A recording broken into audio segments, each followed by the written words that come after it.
누가복음 1장 57절에서 80절까지 말씀 함께 봉독합니다. 시작. 엘리사벳이 해산을 기한이 차서 아들을 낳으니 이웃과 친족이 주께서 그를 크게 긍휼히 여기심을 듣고 함께 즐거워하더라.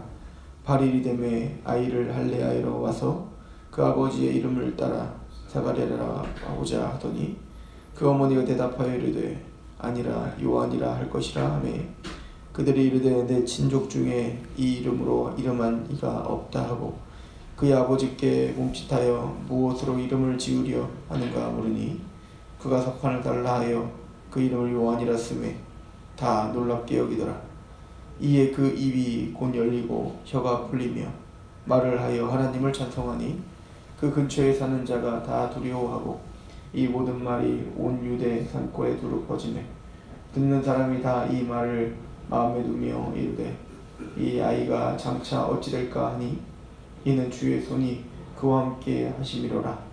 그 붙인 사가랴가 성령의 충만함을 받아 예언하여 이르되 찬송하리로다 주 이스라엘의 하나님이여 그 백성을 돌보사 속량하시며 우리를 위하여 구원의 뿔을 그 종 다윗의 집에 일으키셨으니 이것은 주께서 예로부터 거룩한 선지자들의 입으로 말씀하신 바와 같이 우리 원수에게서와 우리를 미워하는 모든 자의 손에서 구원하시는 일이라. 우리 조상을 긍휼히 여기시며 그 거룩한 언약을 기억하셨으니 곧 우리 조상 아브라함에게 하신 맹세라. 우리가 원수의 손에서 건지심을 받고 종신토록 주의 앞에서 성결과 의로 두려움이 없이 섬기게 하리라 하셨도다. 이 아이여 내가 지극히 높으신 이의 선지자라 일컬음을 받고 주 앞에서 가서 그 길을 준비하여 주의 백성에게 그 죄 사함을 말미암은 구원을 알게 하리니 이는 우리 하나님의 긍휼로 인함이라. 이로써 돋는 해와 위로부터 우리에게 임하여 어둠과 죽음의 그늘에 앉은 자에게 비치고 우리 발을 평강의 길로 인도하시리로다 하니라. 아이가 자라며 심령이 강하여지며 이스라엘에게 나타나는 날까지 빈들에 있으니라. 아멘. 엘리사벳이 세례 요한을 출산했습니다. 마리아가 엘리사벳을 방문하고 석 달쯤 있었다라고 56절에 이야기하고 있는 걸 보면, 마리아가 방문했을 당시에 이미 엘리사벳이 6개월 정도, 임신한 6개월 정도였으니까 석 달이면 이제 9달이 된 거죠. 그러니까 해산하기 바로 직전에 마리아는 돌아간 것 같고, 엘리사벳은 드디어 기한이 차매, 즉 여기서 10달이 되었기 때문에 이 말이겠죠. 아들을 낳았다라고 이야기를 합니다. 58절에 보면 이웃과 친족들이 주께서 그를 크게 긍휼히 여기심을 듣고 함께 즐거워했다라고 하는데요. 사실 이 말씀은 1장 14절 너도 기뻐하고 즐거워할 것이요 많은 사람도 그의 태어남을 기뻐하리니 이는 그가 주 앞에서 큰 자가 되며 포도주나 독한 술을 마시지 아니하며 모태로부터 성령의 충만함을 받아 이스라엘 자손을 주곧 그들이 하나님께로 많이 돌아오게 하겠습니다. 이 사가랴에게 하나님께서 예언하신 거죠. 너는 아들을 낳을 거야. 근데 그 아들을 통해서 너만 기쁜 게 아니라 너의 이웃들이 기쁠 것이다.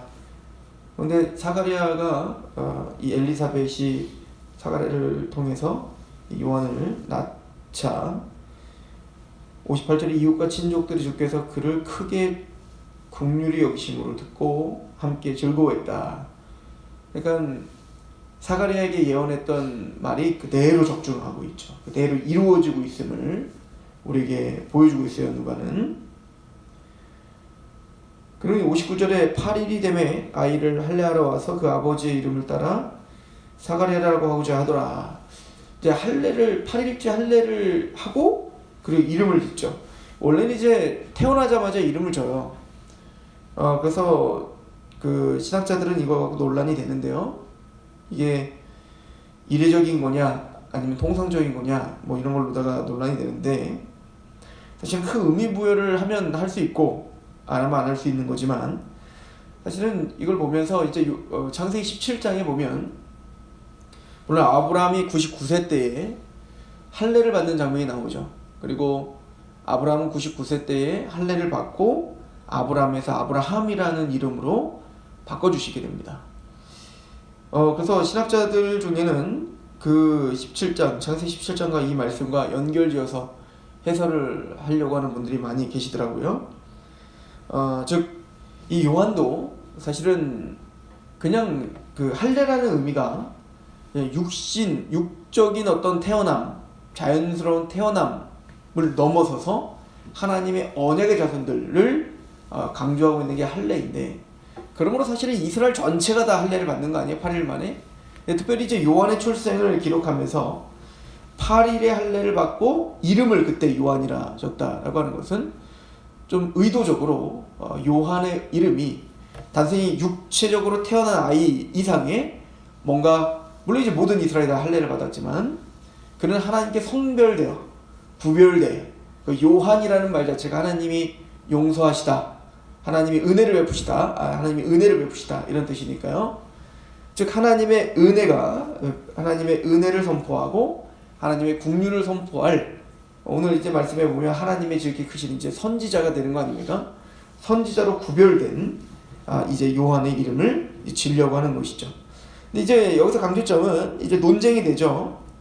원래 유대인들은 자녀의 이름을 지을 때 아버지의 이름을 따서 아니면 조상들의 이름을 따서 그 이름을 짓는 경우가 많은데, 그래서 이제 사람들은 그 엘리사벳에게 사가랴라고 짓자, 이 요한의 아버지가 사가랴니까 사가랴라고 짓자 이렇게 건의를 하죠. 그랬더니 이제 어머니가 엘리사벳이 60절에 보면 그 어머니가 대답하여 이르되 아니라 요한이라 할 것이다, 하나님이 은혜를 베푸셨다라고 하는 이름에 요한이라 할 것이다 라고 했더니 이제 친족들이 당황스러운 거죠. 그 이름은 너희의 친족 중에는 없다.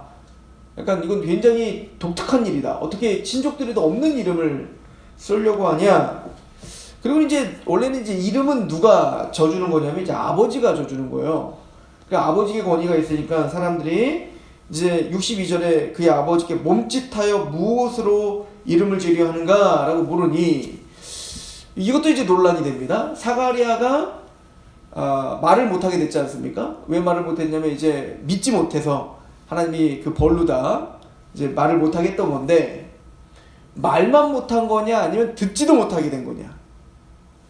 근데 이제 오늘 구절을 보면 그 아버지께 말을 하는데 그 동네 사람들이 그 몸짓으로 막 표현을 하는 걸 보면 단순히 사가랴는 말을 못할 뿐만 아니라 듣지도 못했다라고 이제 우리가 추측을 할 수 있는 구절이 되는 거예요.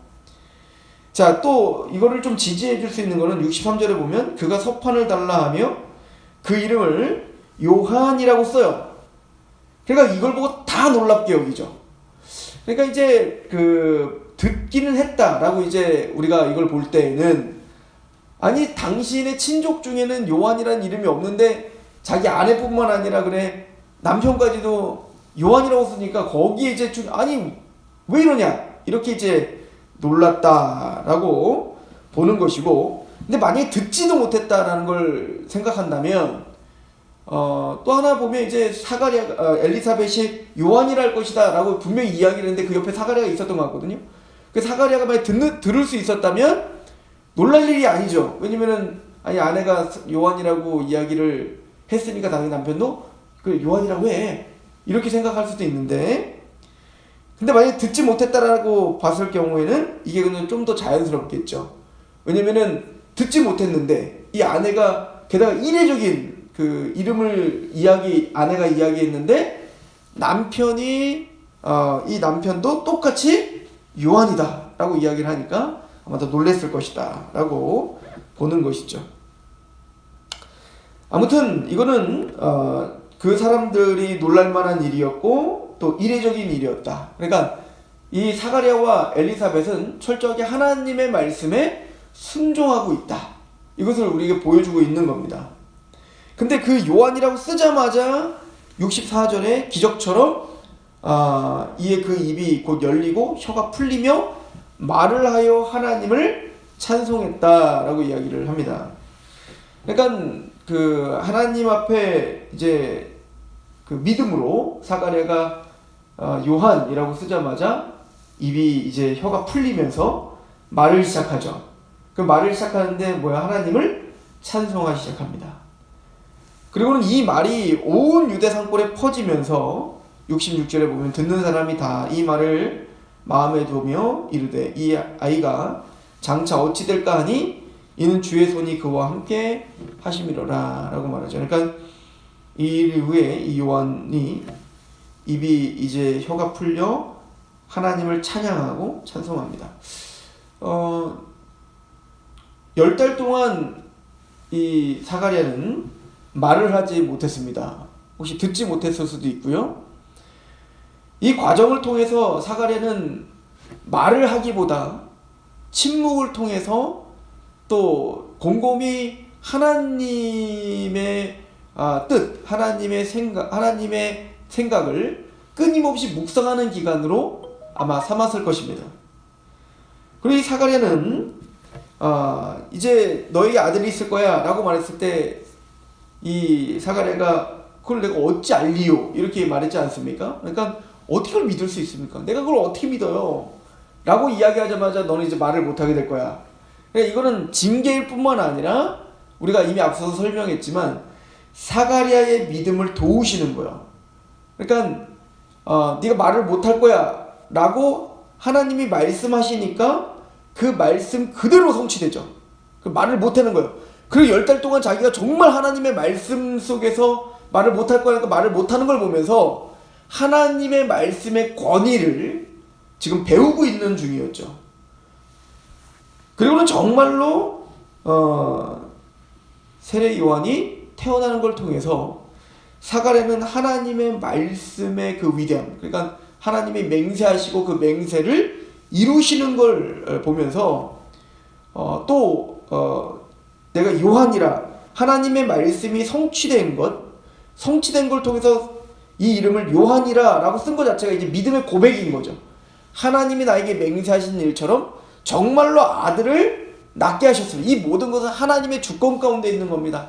하나님의 약속이 신실하게 성취된 열매입니다를 고백하는 것이 요한이었던 거예요. 왜냐면 요한이라는 약속을 요한이라고 하라, 이 약속을 하나님이 이루셨다는 것은 사실은 믿음의 고백으로 요한이라는 이름을 지은 겁니다.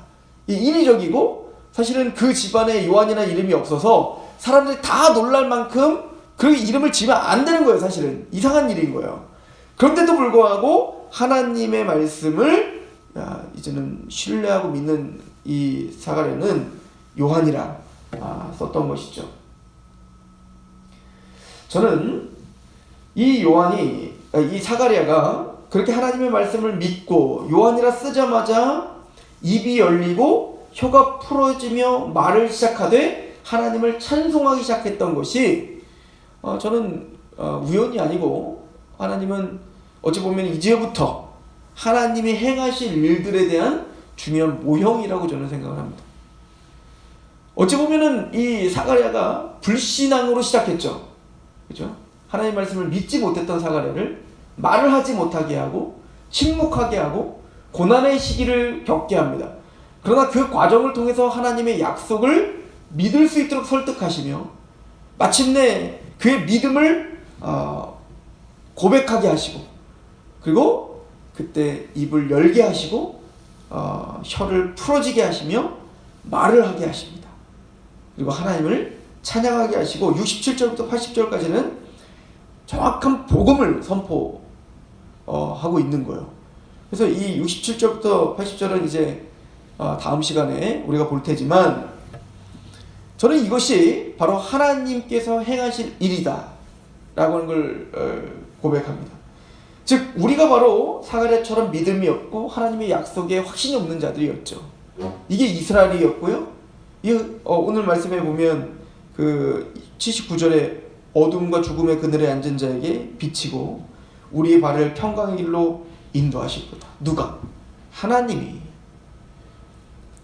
즉 어둠과 죽음의 그늘에 앉아서 무지하고 또 하나님을 볼 수 없고 하나님의 약속을 더디 믿는 우리들, 그래서 그 어둠과 그늘에 앉아서 그렇게 평강을 모르고 하나님을 의지하지 못했던, 어쩌면 개인적으로 우선 자신에게 하나님은 말을 하지 못하게 하는 그런 터널 같은 고난의 길을 걷게 했지만, 하나님은 그 과정을 통해서 하나님을 보게 하시고 하나님의 약속에 신실하심을 믿게 하셨다고요. 이것이 하나님이 행하실 일인 거예요. 세례 요한이 이걸 선포해야 되고요. 또 그 일을 성취하시기 위하여 예수님이 오신 거고요. 그래서 그 예수님이 공생의 기간 동안 계속 가르쳐 준 게 바로 이것입니다. 그렇죠? 눈먼 자를 눈을 뜨게 하시고, 듣지 못하는 자를 듣게 하시고, 그리고 말하지 못하는 자를 말하게 하여 하나님을 찬양하게 하실 거라고요. 그 믿지 못했던 사가랴를 믿게 하시고 듣게 하시고, 그리고 그 말씀을 고백하게 하시고, 마침내 하나님이 행하신 그 큰 일을 찬양하게 하실 그 하나님, 그리고 67절부터 그 하나님의 복음을 선포하게 하시는 하나님. 어찌 보면 이것이 교회를 향한 하나님의 뜻이죠. 사가랴의 모습뿐만 아니라 교회가 바로 그렇게 될 거란 말이에요. 이거는 오순절 성령 강림 때 성령님이 충만하게 임하시니까 그렇게 무지했던 제자들, 예수님을 못 박았던 그 많은 사람들, 그들이 성령님이 임하니까 어떻게 합니까? 입이 풀어지고 이제는 자신이 알 수 없는 언어를 하기 시작하고, 하나님의 큰 일을 말하며 하나님 말씀을 찬양하고 하나님을 말씀을 선포하고 있는 그 교회들의 모습을 보면서 바로 사가랴가 그것을 어찌 보면은 앞서서 모형으로 보여주고 있는 것이 아닌가. 누가는 이 이야기, 성령 충만하여 사가랴가 67절부터 성령 충만함을 받아 예언하였다. 그러니까 성령 충만함을 받아 하나님을 말씀을 선포하기 시작하죠. 이게 우연이 아니라 앞으로 교회가 바로 이렇게 될 것입니다. 그리고 이것을 누가복음의 처음에 사가랴와 이런 이야기들, 성령 충만하여 어떤 일이 벌어지는지를 써주고, 그리고 사도행전에 시작하면서는 성령 충만하여 교회에 어떤 일이 벌어지는지를 보여주고 있죠. 바로 우리가 바로 사가랴인 거예요. 우리는 하나님을 믿지 못했고 또 하나님의 말씀 앞에 더디 믿는 자들이었습니다. 그런 우리를 믿게 하시고 또 우리의 입술을 열어 하나님을 찬양하게 하시고 하나님의 말씀에 하나님의 큰 일을 선포하게 하시는 하나님, 이 모든 일이 바로 하나님께서 행하시는 일이심을, 그래서 사실은 누가복음 1장의 핵심은 하나님은 맹세하신 대로 이루시더라, 하나님은 말씀하신 대로 성취하시더라, 그리고 그 말씀하신 걸 성취하시는 것을 믿게 하고 그 입술을 열어 말하게 하시는 분이 누구더라. 세례 요한도 성령이 충만했고, 모태 속에서부터요, 마리아도 성령이 충만했고, 엘리사벳도 성령이 충만했고, 사가랴도 성령에 충만했다는 걸 반복적으로 설명하죠. 성령님이 그 일을 행하시더라. 오늘도 그 성령님이 살아계셔서 오늘 우리의 어두웠던 또 믿지 못했던 우리의 믿음을 더 강화시켜 주시고, 우리의 입술을 열어 우리 혀를 풀어 하나님을 찬양하게 하고 하나님을 증거하게 하는 하루가 되시길 축원합니다. 기도하겠습니다. 하나님 아버지, 너무나 감사합니다. 사가랴를 말을 못하게 하시며 또 하나님의 언약이 성실하게 성취될 때에 다시 그 입을 열고 그 혀를 풀어 하나님을 찬양하게 하고 하나님의 말씀을 담대히 선포하게 하셔서 하나님의 영광을 드러내 주신 하나님, 오늘 우리를 통하여, 믿음 없는 우리를 통하여 입을 열어 하나님을 말하게 하시고 하나님의 크신 일을 고백하게 하심으로 하나님이 영광받는 하루가 되게 하옵소서. 믿음 없는 우리를 긍휼히 여기시고 하나님이 우리를 은혜를 베풀어 주셔서 오늘 하루도 그렇게 하나님의 은혜 가운데 승리하는 하루가 되게 하옵소서. 하나님의 말씀은 하나도 땅에 떨어지지 않고 다 성취됨을 믿고 고백하며 또 그 믿음으로 담대하게 오늘 하루를 승리하게 하여 주옵소서. 예수 그리스도의 이름으로 감사하며 기도합나이다. 아멘.